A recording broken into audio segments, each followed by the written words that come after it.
তো কোরআন। পৃথিবীতে আল্লাহ রাব্বুল আলামিন বান্দাকে কিছু কিছু কাজের দিকে আকর্ষণ করে দিয়েছেন, যেরকম ব্যবসা, তারপরে বিভিন্ন সম্পদ, এগুলোর প্রতি বান্দাকে আসক্তি করে দেওয়া হয়েছে।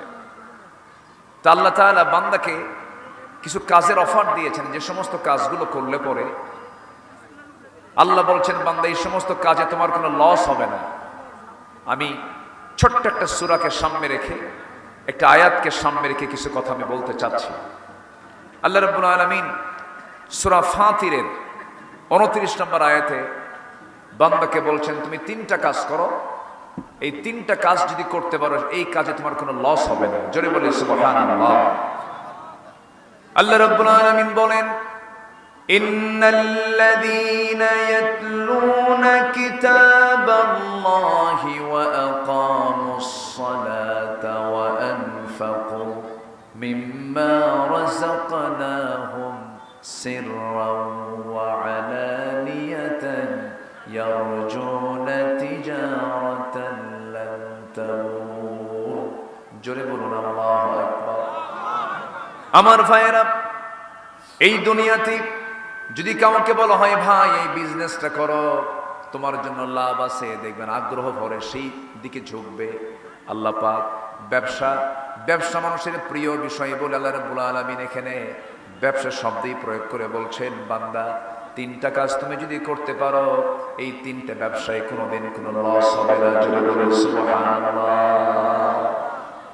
এর মধ্যে 1 নম্বর কি? ইন্নাল্লাযীনা ইয়াতলুনা কিতাবাল্লাহি ওয়া আকামুস সালাহ। নাম্বার 1 হলো আল্লাহর কালাম যারা সুন্দর করে তেলাওয়াত করবে, আল্লাহর কালামকে যারা সুন্দর করে বোঝার চেষ্টা করবে। যে দেহে কোরআন তেলাওয়াত বেশি, সেই দেহে রোগ কম। যে পরিবারে কোরআন তেলাওয়াতের কালচার আছে, সেই পরিবারে অশান্তি কম। যে সমাজে কোরআনের চর্চা আছে, সেই সমাজে অশান্তি কম। অশান্তি আল্লাহ পাক দূর করে দিবেন। কারণ ওয়ানুনাজ্জিলু মিনাল কুরআনি মা হুয়া শিফাউন ওয়া রাহমাহ। আমি কোরআন নাযিল করেছি তোমাদের জন্য রহমত করে, শিফা করে নাযিল করেছি। কোরআন আল্লাহ রাব্বুল আলামিন মানব জীবনের জন্য যত দিক এবং বিভাগ বান্দার জীবনে প্রয়োজন, সব আয়োজন আল্লাহ রাব্বুল আলামিন এই কিতাবের মধ্যে করে দিয়েছেন। জোরে বলুন সুবহানাল্লাহ। সব বলে দিয়েছেন। এই কিতাবকে ফলো করেই হিরো হয়ে গেছে, আবার হিরো জিরো হয়ে গেছে। ওমরে ফারুকের মতো মানুষ আবু জেহেল বলে ফেললো, কে মারবে মুহাম্মদ বিন আব্দুল্লাহ, কল্লাকে কেটে আনবে। কেউ এমন সাহস করলো না। কিন্তু খাত্তাবের ছিল ওমর, তিনি বললেন, তোমরা যদি আমাকে পারমিশন দাও, এই দায়িত্ব আমি পালন করব।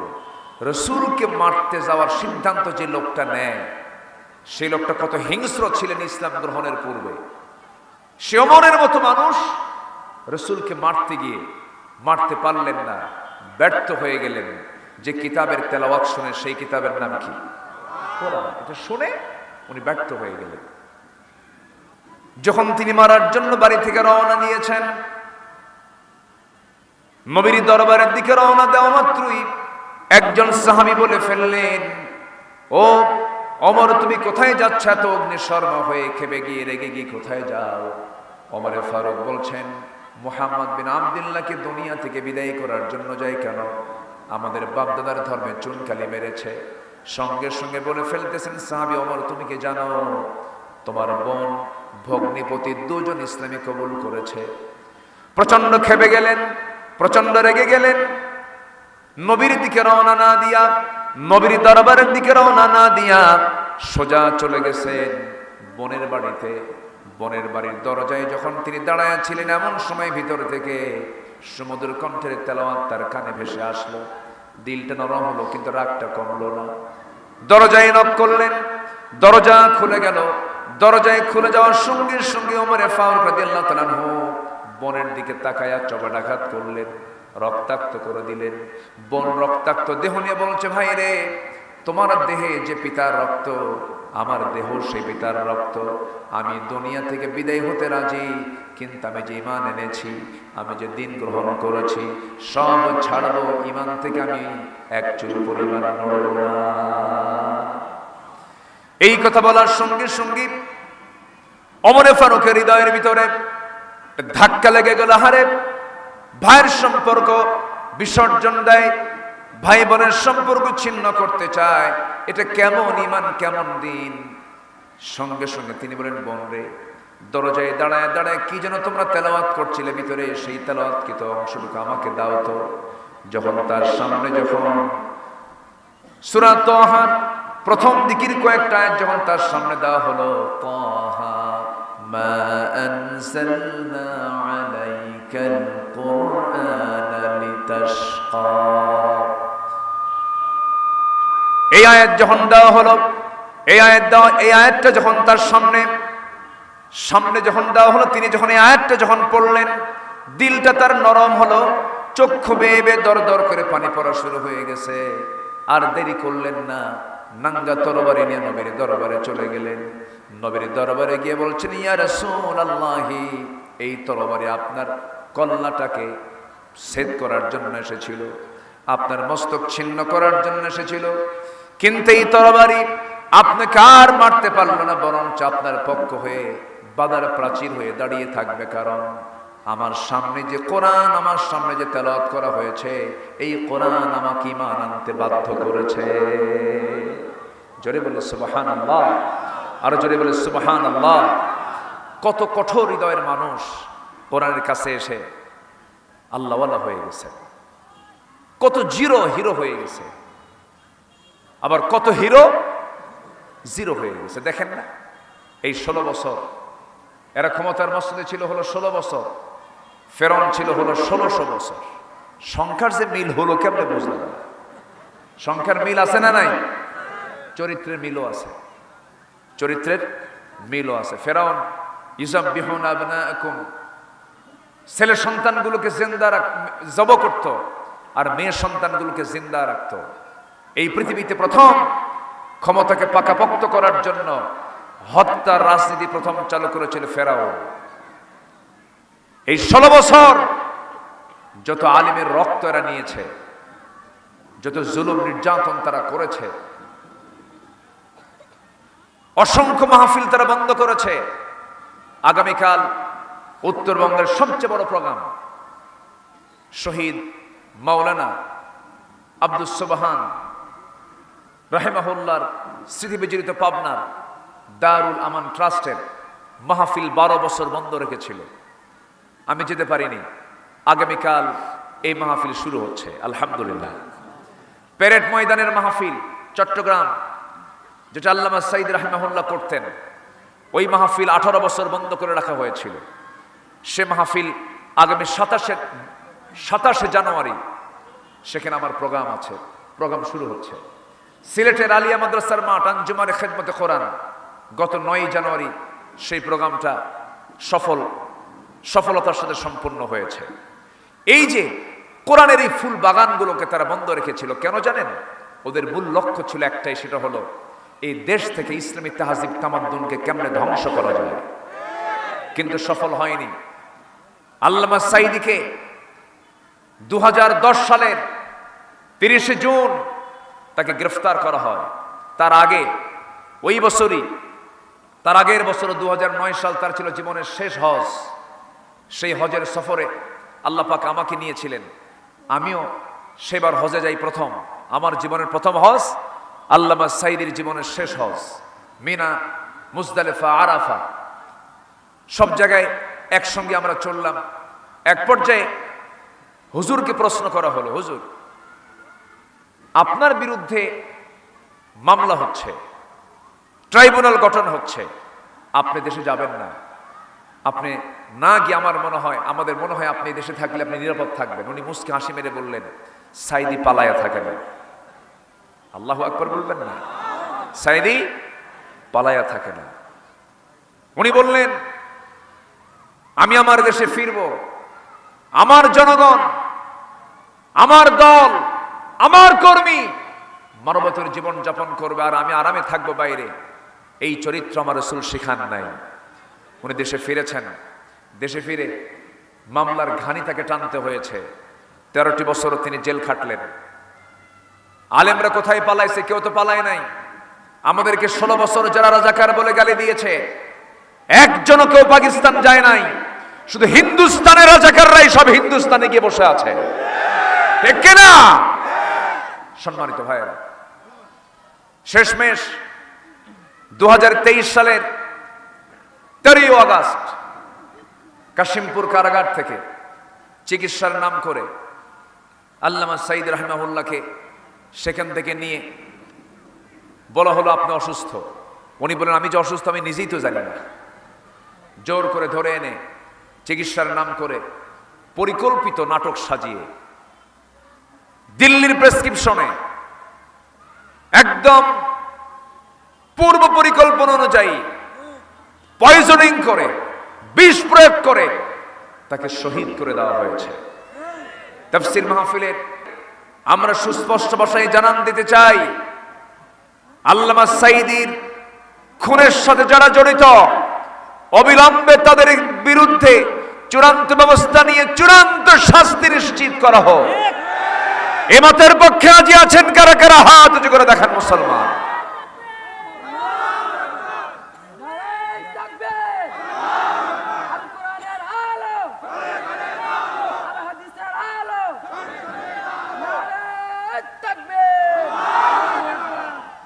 আল্লাহ কবুল করুন, জোরে বলি আমিন, আরো জোরে আমিন। সম্মানিত ভাইয়েরা, ওরা চেয়েছিল আলেমদেরকে লাঞ্ছিত করতে, কিন্তু আল্লাহ ওদেরকে লাঞ্ছিত করেছেন। কি ঠিক কিনা বলেন? ওরা চেয়েছিল আলেমদেরকে বেইজ্জত করতে, আল্লাহ ওদেরকে বেইজ্জত করে ছেড়েছেন। চিন্তা করে দেখুন, পালানোর জন্য রাস্তা না পায়া বাঁচবে কেমনে? লক্ষ কোটি টাকার মালিক মুখের দাড়িটাও কেটে ফেলল। জানেন না আপনারা? মুখের দাড়িটাও কেটে ফেলল। এরপরে মাথার চুল কালো বানালো, পাঞ্জাবি খুইলা গেঞ্জি পরলো, পাজামা খুইলা লুঙ্গি পরলো, আবার গিয়ে চড়ছে নৌকায়। আবার গিয়ে চড়ছে কোথায়? নৌকায়। নৌকার ভেড়ে নাই, কোস্টগার্ড তাকে ধরে ফেলেছে। আইনমন্ত্রীকে ধরে বলে, স্যার আমি তো আপনাকে চিনি, চলেন থানায় চলেন। আইনমন্ত্রীকে, আমি তো একা আসি নাই এখানে, আমি তো জামাতের সাথে আসছি। কিসের সাথে? জামাতের সাথে। কে? কই যে ওখানে বসে আছে দেখো, কে মাথার চুল কালো লোকটাকে চেনা যায় না তো। সঙ্গে সঙ্গে আইনমন্ত্রী কয়, ভালো করে দেখো ওটাই দরবেশ। ওরা চেয়েছিল আলেমদেরকে উলঙ্গ করতে, আল্লাহ ওদেরকে উলঙ্গ করে ছেড়েছেন, ঠিক কিনা? কোথাও খুঁজে পাওয়া যাচ্ছে না ওদের। সম্মানিত বন্ধুগণ, সম্মানিত ভাই সব, এরকম করে একজন পয়গম্বর ছিলেন, আল্লাহর পয়গম্বর মূসা আলাইহিস সালাতু ওয়াস সালাম। এই নবীকে লাঞ্ছিত করার জন্য ফেরাউন তার বিরুদ্ধে একটা নেগেটিভ একটা অভিযোগ দিল, যা তার ভিতরে নাই। হঠাৎ করে বলে ফেললো একদিন ফেরাউন যে মূসা কেমন করে আল্লাহর নবী হয়? ওর তো শারীরিক ত্রুটি আছে। কি শারীরিক কি ত্রুটি আছে? সহিহ riwayat, কিন্তু কি ত্রুটি শারীরিক? বললো যে ওর অন্ডকোষ একটা ছোট একটা বড়। যেরকম নাউজুবিল্লাহ। কার বিরুদ্ধে বললো বলেন তো? নবীর বিরুদ্ধে। তাহলে নবীর বিরুদ্ধে এই সমস্ত প্রপাগান্ডা, মিথ্যা অপপ্রচার আজকে নতুন না, আগের থেকে আছে? আগের থেকেই আছে। শেষ পর্যন্ত এই নিউজটা চলে গেছে আল্লাহর এই পয়গম্বরের কানে। বলুন তো সবচেয়ে রাগী নবী কে বলেন তো? খুব রাগ ছিল, কিন্তু ওনার কানে যখন এই নিউজটা গেল, উনি আল্লাহকে বলছেন, আল্লাহ আমি তো তোমার পয়গম্বর, তোমার নির্বাচিত পয়গম্বর, আমার তো এই জাতীয় কোনো ত্রুটি নাই, কিন্তু ফেরাউন গোটা দেশে রিউমার ছড়ায় দিল, আমার তো অসুখটা নাই, আল্লাহ তুমি কি করবা? একটা ব্যবস্থা করে ফেলো। আল্লাহু আকবার বলে। ইমানদারদের সঙ্গে আমার আল্লাহ থেকে যান, ইমানদারদের সম্মান মর্যাদা আমার আল্লাহ নিজে রক্ষা করেন। মূসা আলাইহিস সালাতু ওয়াস সালাম গোসল করার জন্য তিনি একটা পানিতে নেমেছেন। সেদিন তার বিকল্প কোনো লুঙ্গি ছিল না, বিকল্প কোনো ইজারা না থাকার কারণে তিনি করলেন কি, ওই লুঙ্গিটা একটা পাথরের উপরে রেখে দিয়া তিনি পানিতে নামলেন। গোসলটা শুরু করলেন, গোসল সম্পন্ন করলেন। গোসল থেকে উঠেই যখন ওই পাথরের উপর থেকে যখন লুঙ্গিটা হাতের মধ্যে নিবেন, এমন সময় আল্লাহ রাব্বুল আলামিন ওই পাথরটাকে জিন্দা করে বললেন, পাথর লুঙ্গি নিয়ে দৌড় মার। লুঙ্গি নিয়ে দৌড় মার। আচ্ছা বলেন তো, পাথর কি হাঁটে? মাটি কি হাঁটে? কিন্তু আমরা কিসের তৈরি?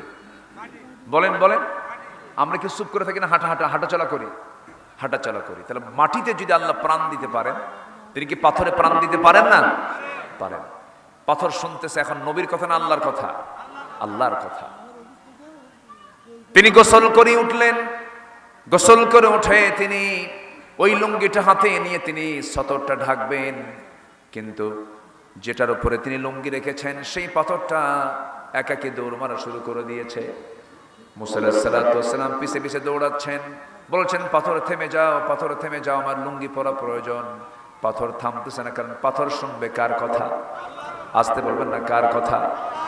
এদিকে আল্লাহ রাব্বুল আলামিন মুসা আলাইহিস সালামের স্মৃতি থেকে সম্পূর্ণরূপে তিনি যে উলঙ্গ আছেন, তিনি যে তার পরনে কোনো কাপড় চোপড় এটা তার মনেই নাই। তিনিও রওনা দিয়েছেন লুঙ্গির পিছে পিছে। পাথরও দৌড়ায়, তিনিও দৌড়ান, পাথরও দৌড়ায়, তিনি দৌড়ান।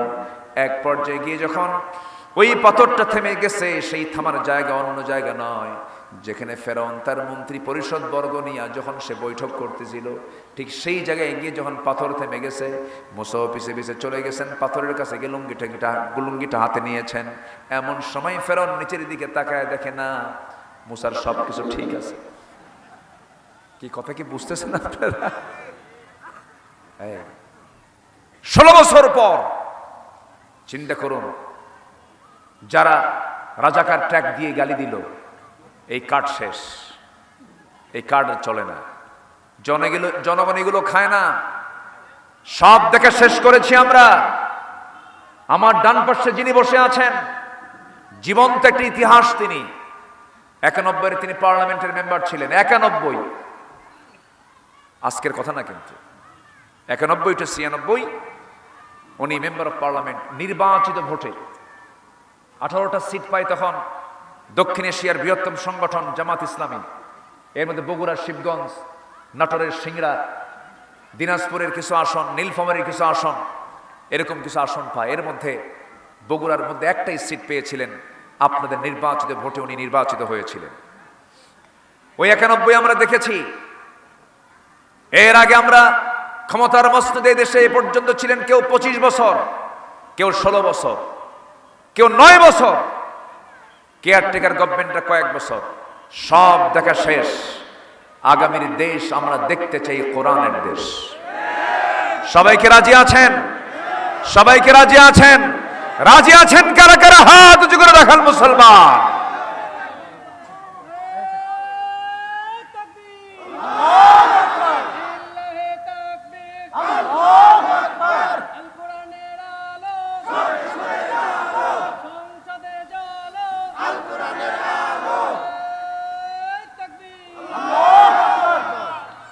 আমরা কোরআনকে সাথে নিয়ে থাকবো, জোরে বলি ইনশাআল্লাহ। কোরআন শুধু তেলাওয়াত নয়, কোরআনকে তেলাওয়াত করব, কিরাআত, তিলাওয়াত, দিরাসাত, তাদাব্বুর, এবং কোরআনকে সমাজ এবং রাষ্ট্রে প্রতিষ্ঠা করার জন্য আমাদের আন্দোলন করার দরকার আছে না নাই? আসতে বলবেন না, আছে না নাই? যদি এই কাজ করতে গিয়ে আমাদেরকে বলে আমরা রাজাকার, সমস্যা নাই। যদি বলে আমরা রাজনীতি করছি, তাও সমস্যা নাই। এটাই আমাদের রাজনীতি। ওরা আকাম কুকাম করে বেড়াবে আর আমরা দোয়া করে বেড়াবো। এই দিন শেষ। জনগণ এখন বোঝে চাঁদাবাজ বিদায় নিয়েছে, চাঁদাবাজি এখনো কিন্তু আংশিক চলছে। সাবধান হন। এদেশের যুব সমাজ কিন্তু অচেতন নয়, এদেশের মানুষ কিন্তু অচেতন নয়। যেমন করে একজন শুধু গাছের গোড়ায় নাড়া দিছে, দিল্লি গিয়ে পড়ছে, আকাম কুকাম যদি আবার শুরু হয়, আবার দিল্লি পাঠায় দিবে জনগণ। ঠিক কিনা? এই জন্য দুর্নীতিকে পুঁজি নয়, সততাকে পুঁজি করে কল্যাণ রাষ্ট্র গঠন করার জন্য আমাদের একতার প্ল্যাটফর্ম তৈরি করতে হবে মুসলমান। ঠিক কিনা বলেন? আমরা ঐক্যের প্ল্যাটফর্ম তৈরি করব, জোরে বলি ইনশাআল্লাহ। আমার নবী যদি ওই ঘুণে ধরা সমাজকে যদি একটি সুন্দর সোনালী সমাজে রূপ দিতে পারেন, সেই কোরআন আজও আছে না নাই? আসতে বলবেন না, আছে না নাই? এটা দিয়ে কি এমন একটি সুন্দর পরিবেশ, সমাজ, রাষ্ট্রকে গঠন করা সম্ভব নয়? আসতে সম্ভব নয়? অবশ্যই সম্ভব। কি ছিল তারা? নিজের মাকে বিয়ে করত। নাউজুবিল্লাহ বলবেন না? নিজের মাকে বিয়ে করত। বাপ বিয়ে করছে একজনের, সৎমা তালাক দিয়ে দিছে, পরের দিন ছেলে বিয়ে করে নিয়ে চলে আসছে। এই জাহেলি সমাজ। কাবাকে সামনে রেখে ওরা উলঙ্গ হয়ে তওয়াফ করতো, উলঙ্গ, সামনাসামনি উলঙ্গ হয়ে ঘুরতো। এই আরবের মানুষ। মেয়ে সন্তান হয়েছে, জীবন্ত পুঁতে হত্যা করত। মেয়ে সন্তানকে তারা বিপদের কারণ মনে করত। সেই যুগে রাসূল বললেন, যার ঘরে 3টা মেয়ে তার জন্য 3টা পৃথক জান্নাত। এটা জোরে বলে সুবহানাল্লাহ। আমার নবীজি একদিন তিনি তার মসজিদে বসে আছেন। এক সাহাবী কাদা কাদা কণ্ঠে নবীর কাছে এসে বসে পড়লেন। রাসূল বলছেন, সাহাবী তুমি এত কাঁদো কেন? তুমি যেদিন থেকে দিন গ্রহণ করেছো সেদিন থেকে তোমার শুধু চোখের পানি। দিন গ্রহণ করে কি তুমি ঠকছো? হুজুর না, আমি ইসলাম কবুল করেছি, এটা আমার জন্য সৌভাগ্যের বিষয়। তুমি কান্নাকাটি করো কেন? হুজুর দিন তো গ্রহণ করেছি, কিন্তু আমার ভিতরে খুব অনুশোচনা হচ্ছে। কি? একটা পাপ আমি করেছি, যে পাপটা হয়তো আল্লাহ পাক আমাকে মাফ করবেন না। রাসূল বলেন, তুমি কি পাপ করেছো বলো তো? হুজুর নিজের হাতে নিজের মেয়েকে আমি খুন করেছি। নিজের হাতে নিজের মেয়েকে খুন করেছি। খুন ছিল সিম্পল একটা বিষয় সেই সমাজে, রাষ্ট্রে। বাবা মেয়েকে খুন করেছে, কেমন করে? রাসূল বলেন, তুমি কেমন করে খুন করেছো একটু বলো তো আমাকে। আমার নবীর সামনে ওই সাহাবী আস্তে করে হাঁটু গেড়ে বসে গেলেন। আমার নবীর সামনে দীর্ঘ ব্রিফ করলেন, দীর্ঘ বয়ান করে বলছেন, হুজুর আমার সন্তানটা যখন আমার স্ত্রী গর্ভে চলে এলো, সন্তানটার বয়স যখন 6 মাস, আমি মেয়ের মাকে বললাম, সন্তানের মাকে বললাম, তোমার পেটে সন্তান চলে আসছে, যাও তোমার বাবার বাড়ি। সন্তান যদি ছেলে হয় নিয়ে আসো, মেয়ের সন্তান হলে পর আমাকে বলার দরকার নেই, জীবন্ত পুঁতে হত্যা করে ফেলো। আমি কিন্তু মেয়ের সন্তানের চেহারা দেখতে পাবো না, দেখা আমার পক্ষে সম্ভব হবে না, পরিবেশের কারণে, সমাজের কারণে। হুজুর আমার বউটা চলে গেল, 9 মাস পর সন্তান ডেলিভারি হয়েছে। আমাকে বলা হলো সন্তানটা মেয়ে, সন্তানটা মৃত হয়েছে। আমাকে বললো না সন্তানটা মেয়ে হয়েছে, বলে নাই। আমার চোখের সামনে নয়, আড়াল করে অন্য বাড়িতে ধীরে ধীরে সন্তানটাকে বড় করেছে। বড় হওয়ার পরে কোনোদিন আমার চোখের সামনে আসে নাই, ধরা পড়ে নাই। একদিন চট করে আমার সামনে এসে হাতটা ধরলাম, দেখলাম আমার মতো ভ্রু, আমার মতো কপাল, আমার মতো চুল, আমার মতো নাক, আমার মতো মুখ, আমার মতো ঠোঁট, আমার মতো চেহারা দেখে আমি সন্দেহ করলাম। চট করে ধরে বললাম, ও সন্তান, তুমি কোথায় থাকো? তোমার বাড়ি কোথায়? মেয়েটা থরথর করে কাঁপতেছে। আমি সোজা নিয়ে চলে গেলাম তার মার কাছে, স্ত্রীর কাছে গিয়ে বলছেন, স্ত্রী সত্যি করে বলো তো সন্তানটা কার সন্তান? হুজুর বউ আমার মুস্কি মুস্কি হাসি মেরে বলছে, আমার স্বামী গো, আপনার তথ্য, আপনার সম্পদের তথ্য, আপনার সন্তানের তথ্য কতক্ষণ গোপন করব? এই সন্তানটা 6 বছর আগে আমাদের ওরস থেকে পৃথিবীর জমিনে এসেছে। এই কথা শোনা মাত্রই আমি প্রচন্ড ক্ষেপে গেলাম, রেগে গেলাম। আমি চরম রেগে গেলাম, কিন্তু প্রকাশ করতে দিলাম না। মেয়েটাকে আস্তে করে কোলের মধ্যে নিয়ে অভিনয় নতুন করে শুরু করলাম। মেয়েটাকে বললাম, মা চিন্তা করো না, তুমি আমার সন্তান, আমি তোমার বাবা। মেয়েটা দারুণ খুশি হয়ে গেল। মেয়েটা আমার সঙ্গে সময় দিতে লাগলো, যা বলি তাই শোনে। 2-1 দিন চলে গেল। এই সন্তানকে আমি পরের দিন বললাম, ও আমার মেয়ে, তোমাকে তোমার নানির বাড়িতে নিয়ে যাব। নানির বাড়ির কথা বলে হুজুর রওনা করলাম রাস্তা দিয়া। সামনে চলতে নিয়া জঙ্গল পেলাম, জঙ্গলের দিকে রওনা দিয়েছি। মেয়েটা বলছে, বাবা নানির বাড়ি এই দিকে, তুমি এই দিকে কেন যাও? কিচ্ছু বললাম না। জঙ্গলটা পার হলাম, জঙ্গল পার হয়ে কোদাল দিয়ে আমি গর্ত খনন শুরু করে দিলাম। মেয়েটা আমার দিকে তাকায় বলে, বাবা গর্ত খনন কেন করছো? তোমার তো নানির বাড়ি যাওয়ার কথা। আমার নবীজি সামনে বসে বসে তার কথাগুলো শুনতেছেন, অপলক নেত্রে তার দিকে চেয়ে আছেন। সঙ্গে সঙ্গে সাহাবী বলছেন, হুজুর আমার মেয়েটাকে সেই সময় দেখতে পেলাম। মেয়েটা বারবার আমাকে বলতেছে, গর্ত খনন কেন করো? কোনো জবাব দিলাম না। আমার দাড়ির মধ্যে কোদাল মারতে নিয়ে মাটি এসে ছিটকে বসে লাগে। আমার দাড়ির মধ্যে মাটি ঢুকে যায়। আমার মেয়েটা তার আলতো 5 আঙ্গুল দিয়ে নখের মধ্যে নখটা দাড়ির মধ্যে ঢুকায় ঢুকায় সেই মাটিগুলো সাফ করে দেয়। আর আমি যখন কোদাল মারতেছিলাম আমার শরীর থেকে ঘাম ঝরতেছিল, মেয়েটা সেই ঘামগুলো গামছা দিয়ে সুন্দর করে মুছে মুছে দ্বারা বলে, বাবা নানির বাড়ি কখন যাবা বলো। কিচ্ছু বললাম না। গর্ত খনন যখন শেষ হয়ে গেছে, মেয়েটাকে সরল মনে বললাম, মা দেখো তো গর্ত খনন কেমন হয়েছে। মেয়েটা আমার একটা মুচকি হাসি দিয়ে হুজুর গর্তের কিনারে গিয়ে একটু উঁকি মেরে যখন গর্তের ভিতর দিকে দেখতে লাগলো, পিছন দিকে চলে আসলাম। পিছন দিকে চলে এসে সন্তানকে সন্তান না মনে করে চক্ষু বন্ধ করে সন্তানকে একটা আঘাত দিলাম, একটা ধাক্কা দিলাম। এক ধাক্কায় সন্তানটা গর্তের মধ্যে উপর হয়ে পড়ে গেল। আবার চিত হয়ে 2 হাত এক জায়গায় করে বলছে, বাবা বুঝতে পেরেছি তুমি আমাকে এই জায়গায় কেন এনেছো। আমার মা বহুদিন বলেছিলেন কিন্তু বিশ্বাস করি নাই, তুমি আজকে আমাকে মেরে ফেলার জন্য আনছো বাবা। তোমার কাছে জীবনে একটা জিনিস চাবো, সেটা হলো আমি তোমার সন্তান আর তুমি আমার বাবা।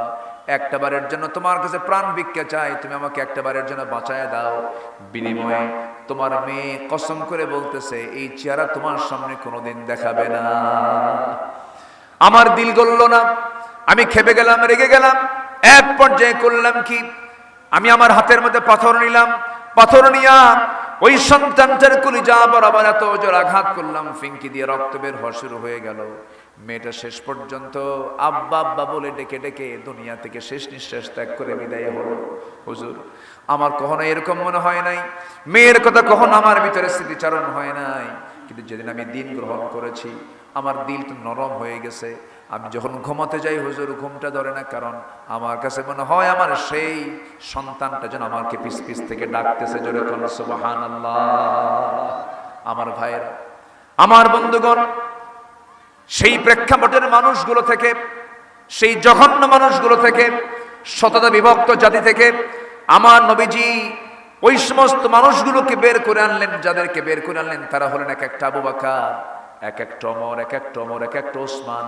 এত সুন্দর মানুষগুলো তিনি সেই জালি সমাজ থেকে বের করে এনেছেন কোনো জাদু মন্ত্র দিয়ে নয়, একমাত্র কি দিয়া, ইন্নাল্লাযীনা ইয়াতলুনা কিতাবাল্লাহ। যারা আল্লাহর কালামকে তেলাওয়াত করবে তাদের কপাল ভালো হয়ে যাবে।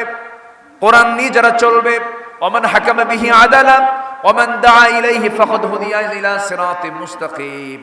কোরআন থেকে যারা কথা বলবে তারাই সত্যবাদী, কোরআন দিয়ে যারা বিচার কার্য ফয়সালা করবে তারাই সত্যি বিচারক, কোরআন দিয়ে যারা দাওয়াত দেবে তারাই একমাত্র হেদায়েতের সরল সঠিক পথে, তারাই একমাত্র প্রতিষ্ঠিত, যেরকম সুবহানাল্লাহ। নাম্বার 2 হলো ওয়াকামুস সালাহ, যারা নামাজ কায়েম করবে। নামাজ আদায় করে একটা বিষয়, আজান হয়ে গেছে নামাজটা পড়লাম, এটা আদায় হলো, কিন্তু নামাজ কায়েম মানে হলো এমপির পিছনে জনগণ নামাজ পড়বে, মন্ত্রীর পিছনে সচিবরা নামাজ পড়বে, প্রধানমন্ত্রীর পিছনে ক্যাবিনেটরা নামাজ পড়বে, চেয়ারম্যানদের পিছনে মেম্বাররা নামাজ পড়বে, মেম্বারদের পিছনে জনগণ নামাজ পড়বে। এমন করে গোটা রাষ্ট্রের প্রত্যেকটা জায়গায় যদি নামাজের নেতৃত্ব গড়ে আসে, আমার বন্ধুগণ এটাই হচ্ছে নামাজের প্রকৃত প্রতিষ্ঠা, যেরকম সুবহানাল্লাহ। এমন দৃশ্য আসুক, সবাই চান না? সবাই চান তো ইনশাআল্লাহ? আল্লাহ কবুল করুন। নাম্বার 3 হলো ওয়ানফাকু মিম্মা রাযাকনাহুম সিররান ওয়া আলানিয়া, যারা আল্লাহর পথে খরচ করবে গোপনে এবং প্রকাশ্যে। ডান হাত দেবে বাম হাত জানবে না, বাম হাত দেবে ডান হাত জানবে না। আল্লাহ তাআলা বলছেন ওই সমস্ত বান্দাকে আমি আমার আরশ আজিমের ছায়ায় জায়গা করে দেব। সবাইকে 5 ওয়াক্ত নামাজ পড়তে রাজি আছেন? এটা হাত তুলে দেখান তো দেখি। জোরে বলি ইয়া আল্লাহ, আরো জোরে বলি ইয়া আল্লাহ। আমাদেরকে 5 ওয়াক্ত সালাত আদায় করার তৌফিক তুমি আল্লাহ দিয়া দাও। জোরে বলি আমিন, আরো জোরে আমিন। সম্মানিত ভাইয়েরা, সম্মানিত বন্ধুগণ, যান্ত্রিক কিছু ত্রুটির কারণে, একটু মাইকের প্রবলেমের কারণে অনেকের শুনতে বলতে একটু কষ্ট হয়েছে, ক্ষমা সুন্দর দৃষ্টি কামনা করছি। মাইকম্যানকে কিছু বলার দরকার নাই, ওর উপরে চরম খেপে গেছে অনেকে। কি করবেন আপনি?